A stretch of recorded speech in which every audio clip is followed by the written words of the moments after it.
Hello, everybody, and welcome back to another episode of the Iron Purpose Podcast. I know I missed last week, and I apologize for that. With the business of the holiday season, we had Thanksgiving, we had Christmas Eve, Christmas, New Year's, all these things that are coming up. It's really a fun and exciting time. However, it also gets very busy. So I had some plans to record over the past weekend, and my guest got sick, and I just got busy and wasn't able to get a recording session in. Got to work on Monday, and I was like, I went through the day, and then after the day, I was driving home, and it was Tuesday the next day, obviously, and I was like, I don't have any content to put out on Tuesday. So that's on me. I apologize. I do try to get stuff out every Tuesday. That way I'm keeping on top of it, not only for other people to see, but also for myself. I know that I've talked about this plenty of times before.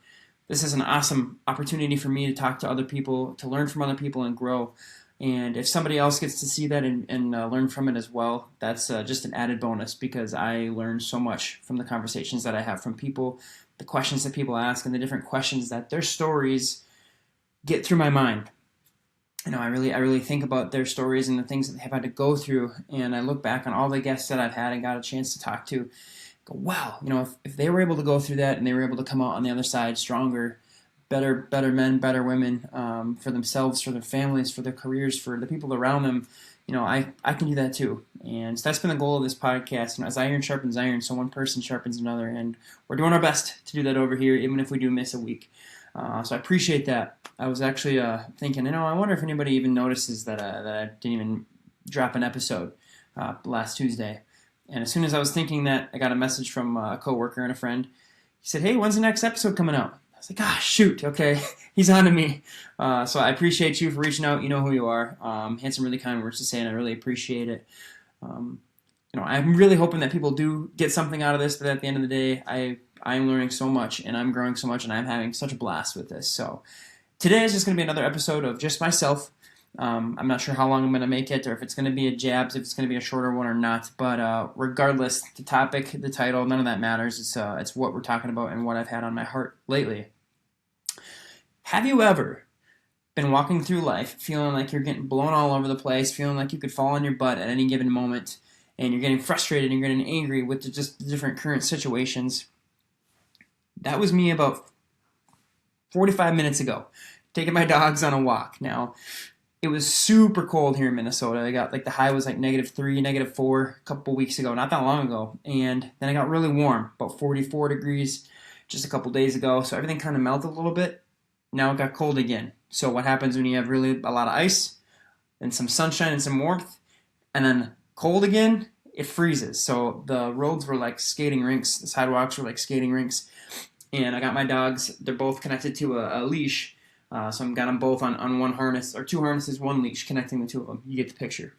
Walking down the road, everything's glare ice. These guys are pulling. They're so anxious. They're so excited to be out and about because they've been trapped inside while it's been cold.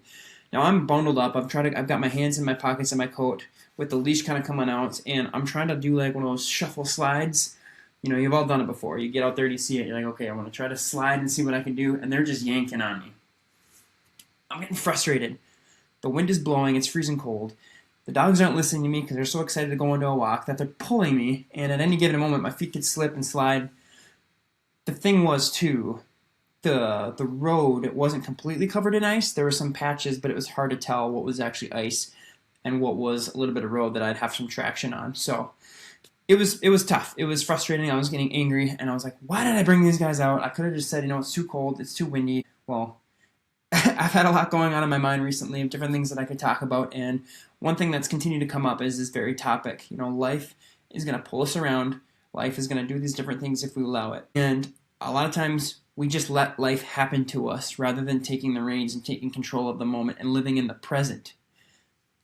Christmas is coming up, present, anyway. These dogs are pulling me, and I said, you know what, instead of them taking me on a walk, I'm going to take the walk to them. I'm going to be intentional with my steps. I'm not going to be a wandering generality. As I have heard before, as I've said before, a wandering generality. I'm going to be a meaningful specific. I'm going to take specific, meaningful steps as I walk these dogs. That's what I ended up doing. I ended up being kind of a light jog as I had to kind of do like the march kind of stomp as I'm going to make sure that I'm not going to slip and fall. At any given moment, I could have fallen, yes, but at least I was in control of the walk at that moment in time. Still, if the dogs wanted to stop, they wanted a veer, they wanted to smell something or try to go to the bathroom, I'd have to yank them and pull them. But again, I was in control. I wasn't thinking about the wind as much anymore because I was starting to get sweaty because I had a little bit of a jog going, so I was staying warm. So these little things, after taking the intentional steps of I'm in control now, I'm not going to allow life be in control of me. It boosted my mood. I was able to get a little workout in, and I wasn't cranky at my dogs anymore for yanking me and pulling me these different ways. So then when I got back home, now I'm in a better mindset. Say I come back home and I'm just continuing to let life happen to me. Say Courtney's trying to cook some dinner, or she's working, and Caden, he's at daycare today, but say he's crying, say he's got something going on, and I'm going to take that same mentality. The dogs are upsetting me as I was taking them on the walk. I was slipping and sliding, trying not to fall on my butt the whole entire time, and I'm just cranky and crabby. Walking the front door and all this stuff, all of a sudden life starts happening to me again where I have to take control, and I should be stepping up and doing this and that, but I haven't been because of this mentality of just allowing life to happen to me. Now, when you take the reins, when you take control, when you grab the present and you say, I see you, let's go, you're able to then move forward with purpose and say, okay, what needs my help, what needs my attention, and I'm going to go in there, I'm going to take care of Kate, I'm going to pick him up, we're going to play, I'm going to hold him. My arm's going to get sore, but we're going to do this anyway because this is what has to happen. I'm going to help Courtney with dinner here, or I'm going to clean up this mess there, I'm going to take the dogs outside there. Rather than being an inconvenience, it is now a duty in my mind and into something that I have to do and something that's going to help everybody else out. Now I'm not inconvenienced by it. Rather, I'm not allowing life to take me on a walk. I am taking the walk to my life. A couple weeks ago, I got a chance to go down to Florida with my wife's parents and my wife and Caden. And he's a rock star on the airplane. I'm always nervous if he's going to do well or if it's going to be a crap show. And I've come to learn that when you take a kid on a plane, this is kind of a rabbit trail, but maybe somebody can relate. When you're bringing a baby onto a plane, if people start complaining or getting into your ear about it, there's going to be parents that are on that plane as well. They're going to understand. They're going to know, we've been there before. We know what it's like to have a kid, especially on an airplane. It's not fun. It can be very nerve-wracking. It can be an anxiety-filled moment. They'll understand. The people that probably will complain more are the people that don't have kids and don't know what it's like to be in that experience in that moment. Their opinion is irrelevant. It does not matter. They don't get a say in the matter. So if you're traveling with your kiddos, keep that with you because it really helped me out. But anyway, we were down in Florida for a couple days, and I got a few days off of work, and I was super excited about it. Working in a jail, it's always nice to get a break every now and then, as is any job. Every now and then we do need to take a break. We need to take a step away from our responsibilities in work mode person, whether it's work mode, working in a gas station, working in a law enforcement career field, maybe you're a nurse, maybe you're a teacher. All these different things pile up. We need to take breaks every now and then. I had a couple days to sit down in the sunshine around and by the pool, and I was reading a book, Green Lights by Matthew McConaughey. And I was starting to get these anxious thoughts about having to go back to work and going back into the jail. And regardless of where I worked, it was just the fact that I was going back home into life. And I didn't know what life was going to be bringing me. I didn't know what was going to happen at the jail. I knew the post that I was going to be working, and it was with more of the maximum classified guys who are either on discipline or they're just potential troublemakers, or they have gotten into trouble within the jail for behavioral issues or X, Y, and Z. I was like, I have to spend the weekend with those guys, interacting with them, helping with them. What if this happens? What if that happens? And my mind just started to race, and different things started to happen, and it would rob me of my present moment with my family in the sunshine in the beautiful state of Florida, where I was, by a pool, had some energy drinks, whether it was a one of these First Form or a Ghost or just a nice drink. I was in a place of where I shouldn't have had these thoughts being so consuming in my mind. And I was a couple days in, and I was reading a passage or a part of the book by Matthew McConaughey, Green Lights. And if you've ever read it, I haven't read it all the way through yet. If you know me, I think I like the idea of reading more than actually reading. But I'm making my way through that book, and this was a part in the book. He kind of tells his story, and then throughout there he splashes a little bit of these little wisdoms that he's learned along the way. And this one really hit me as I had these anxious moments, as life was happening to me, as life was taking me on a walk. I was just in this wandering generality moment of my mind and letting everything come in there and consume me. I read this. It says, if we stay in the process within ourselves, in the joy of the doing, we will never choke on the finish line. Why? Because we aren't thinking of the finish line. We're not looking at the clock. We're not watching ourselves in the Jumbotron performing.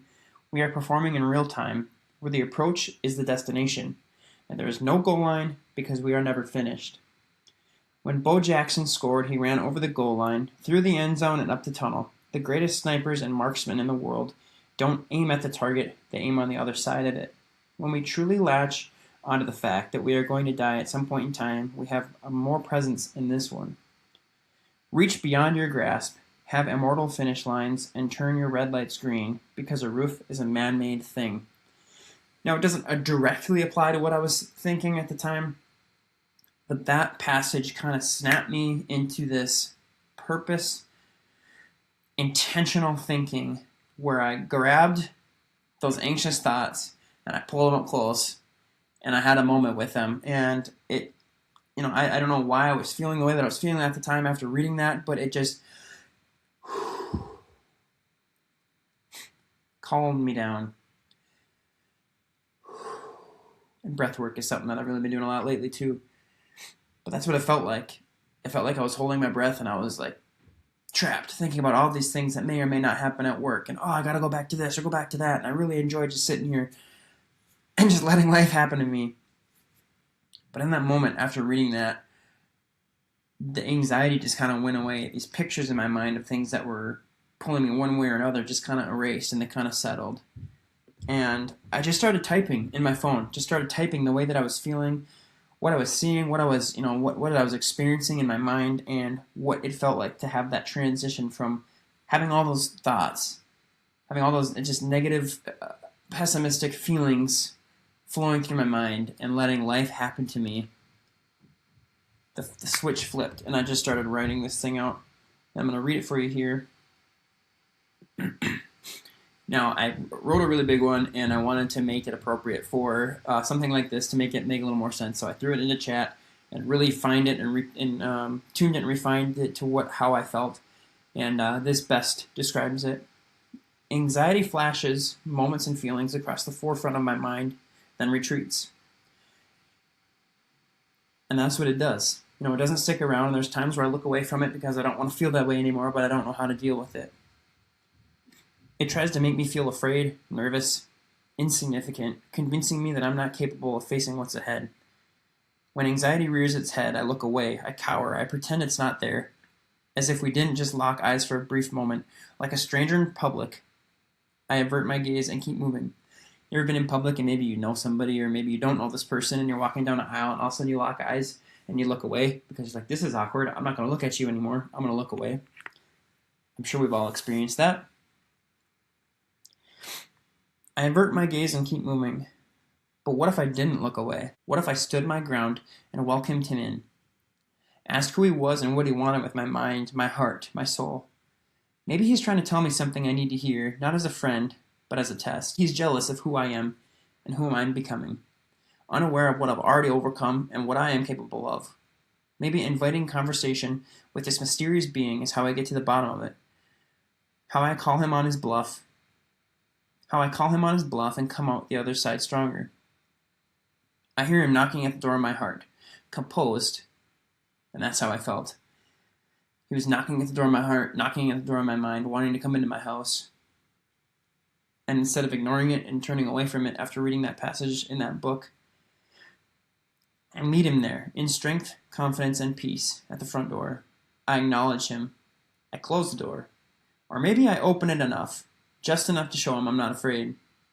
I stand on business, I stand on strength, hope, and courage. And with every memory and moment of my human experience standing behind me, I remain steady, no longer tainted by this faceless foe, only sharpened by the fact that I faced him. Didn't defeat him, and I don't think that's something that I'm ever going to be able to defeat. I acknowledged that he was there. I said, I see you. And maybe even invite him in. Let him know, hey, life's going to keep happening. Different things are going to keep happening to me, but I know that you're there. I see you, and I'm not afraid of you. There may be times where I am. There may be times when I hear you knocking, and it makes me nervous. But the fact that I went to the door and opened it, rather than let him creep around and look in my windows and try to get in a different way, I acknowledged that he was there. And I said, you're not going to take control of my mind. You're not going to ruin me of this present experience that I get to have with my family. And it was a pretty powerful moment. I just sat there kind of just reading my book by the pool after writing that and just thinking about it. When anxiety comes, a lot of times it just comes in and we try to push it out. Or we just think about all the what ifs and different things, and half the time, more than half the time, those things that we're so worried about don't even end up happening. Or when they do, they're not even as bad as what we thought that they were or were going to be. So reflecting on that and taking that forward with me, I was able to go to work, go back home, get back and integrate it into my life, and not have these thoughts control me. I was able to go to work, be around those people who I was so nervous to be around, and go, why was I even nervous? Why was I scared? There's times in life when those moments come knocking and we try to cower from them, and they try to make us feel like we're insignificant, like I mentioned in this writing, that we're not enough. They make you forget who you are, whose you are, what you're capable of. And a lot of times, I've heard it's important to go back and think about the things that you've already accomplished. Think about the things that you have done, because it fuels who you are. It fuels the moment of right now, and it doesn't let this outside foe, this outside enemy come in and rob you of who you are and what you're capable of. There's another quote that I heard by Zig Ziglar, and I say him a lot because I'm listening to a book of his right now on leadership, and this quote said, "Play to win, don't play to avoid loss." Play to win. Don't play to avoid loss. And I feel like that's how my mind was operating in that moment. I was thinking about that anxiety, thinking about the things that I had to accomplish and all the things that were stacking up around me. Maybe that's you this Christmas season. Trying to think of last minute gift ideas because you don't want to disappoint anybody. And you want to do this, you want to do that. You have to travel here, make plans here. Maybe you have divorced families like my wife and I, and remarried families. So there's just boom, boom, boom, boom, boom, boom, all these different places that we have to be. Caden, maybe he's sick, he's got eczema and whatever. Or maybe he's not, maybe he's going to get sick by being around these people. All these different anxieties come in, and we start to operate our lives, and we're just trying to play so that we're not losing. And that brings up another point in my mind. It takes me back to, again, Florida, where we were playing games, and I've never really been much of a board game or a card game player. And I think it's just because I lose a lot, and I don't like to lose a lot, and sometimes it depends on what we're playing, whether I enjoy it or not. But I was playing this card game not to win. It was just I didn't want to lose. I didn't want to get last place. And I ended up getting third, I think, out of 5 people. And I was stoked about it. Yes, I didn't lose. And it got me thinking, why did I not play to win rather than being content with just not losing? And life happens to us that way. Sometimes we operate in that fashion. We just go throughout life being this wandering generality of, I'm going to operate today and I'm just going to try not to lose. I'm gonna get out of bed. I'm gonna, maybe I'll make my bed, maybe not. Maybe I'll go drink a glass of water. My wife may be upset that I'm not doing this or that, but in the grand scheme of things, it's all right. I guess I'm still walking. I'm not losing. When we could get up with purpose, we could get up, make our bed, go to the next thing. Okay, I'm gonna brush my teeth. I'm gonna take a shower. I'm gonna get dressed. Maybe I'm gonna go to the gym. I'm gonna do this. I'm gonna take grasp of the present moment, and I'm gonna play to win, not just to play to avoid loss. And around this Christmas season, everybody kind of gets into the true meaning of Christmas. You see different Hallmark movies, and it's love. It's coming together as friends. It's giving, and those are all really great things. And I think those they are a byproduct of what the true meaning is. And for me, and I know a lot of you believe the same. The meaning of Christmas is to celebrate the joy and the hope that we have in Jesus when He came to the earth to be one of us, to experience the human experience, so that when we pray to Him, when we ask Him for things. When we say, God, give me peace, give me strength, He goes, yes, I went through that. I was a human. I can understand what you're going through. Not that He couldn't already, but this hope that comes, this thing that we can look forward to and go, you know what, I don't have to live this way. I don't have to be down in the trenches. I don't have to be suffering for all this time because I know that I have a hope. And another quote, I'm going to give you another Zig Ziglar quote that I heard today reading in this book. Because we have this hope in the future, that also means we have power in the present. We have the capability to live our lives in a way that lives out that hope. God gives us that hope. And because we have that hope, because we have something to live for, because we have that purpose, that passion, that why that can drive us. And that might look different for other people. Maybe you don't have a faith or aren't really sure what that looks like. And if you are, please feel free to reach out and we can talk about it. I can direct you to other people to help you as well. But that purpose, that why, that drives us, it gives us an opportunity to not let life happen to us, but it lets us take control of the present moment, the gift that we have in the present. Take control of that why, take control of that purpose and that passion, and take our lives on that walk and not let it just drag us through the mud, not let it drag us down the slippery sidewalks of life, hoping that we don't fall flat on our face or on our butt. I know I kind of rambled on a little bit there, but that's okay, because I get to think about these things and say these things out loud and try to build on them. When I am saying these things, when I am talking, when I am putting pen to paper, I'm no longer listening to what the enemy is trying to tell me. I'm taking control of my life. I'm taking the reins. I'm taking the keys and we're driving. I'm taking that leash that has both tethers attached to my dog's harnesses, and I'm taking for a walk. I'm taking them on a walk, even if it is a jog, even if it is a little bit more work. It puts me in a better mood. I get to tell them where we're going to go, and they get to follow me, and they still have the time of their lives. That didn't change anything for them. They're still on a walk with me, and they wanted to come back and play even more, honestly.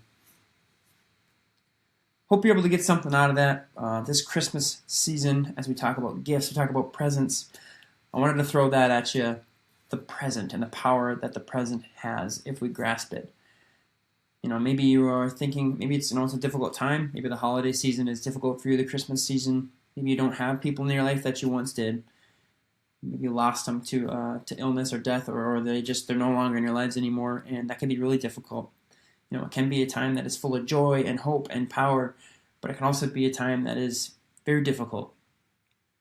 And maybe you have struggled with anxiety before, as I have at various times in my life, whether it's a lot or whether it's just a little bit. And I want you to think about what you're allowing into your mind. I want you to think about walking to that door and greeting him there, and understanding that you can take control of those thoughts. Now, I'm not trying to get away from, I'm not trying to discredit, again, people that are really struggling with this, that may need more than just a perspective shift. But sometimes you can get it before it even starts by thinking, I'm gonna meet you at the door. I know who I am. I know what I'm capable of. I know what's in this house. I know what I've built. I know what God has allowed me to do through the opportunities that He's given to me. And you're not welcome here. You're gonna shut that door, or you're gonna say, "Come on in."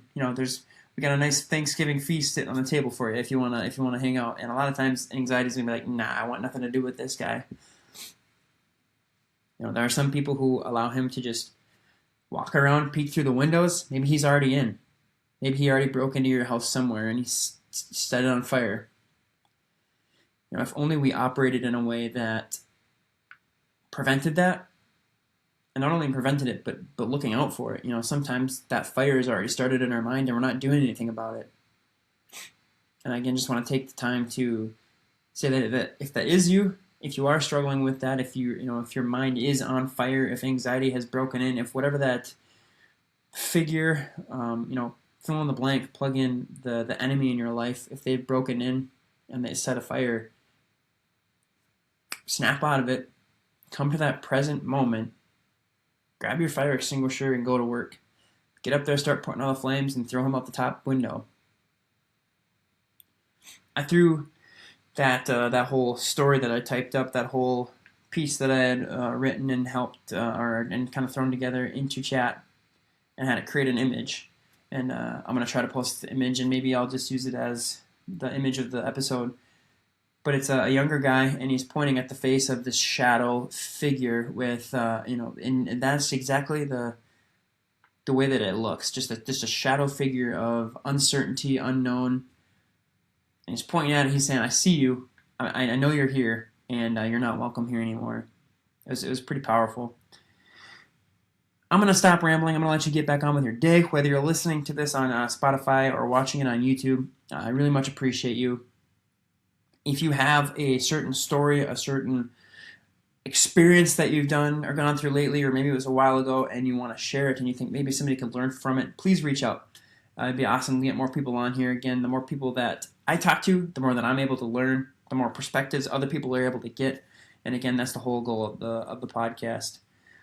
So with that, this is the Iron Purpose Podcast. Stay sharp, everybody.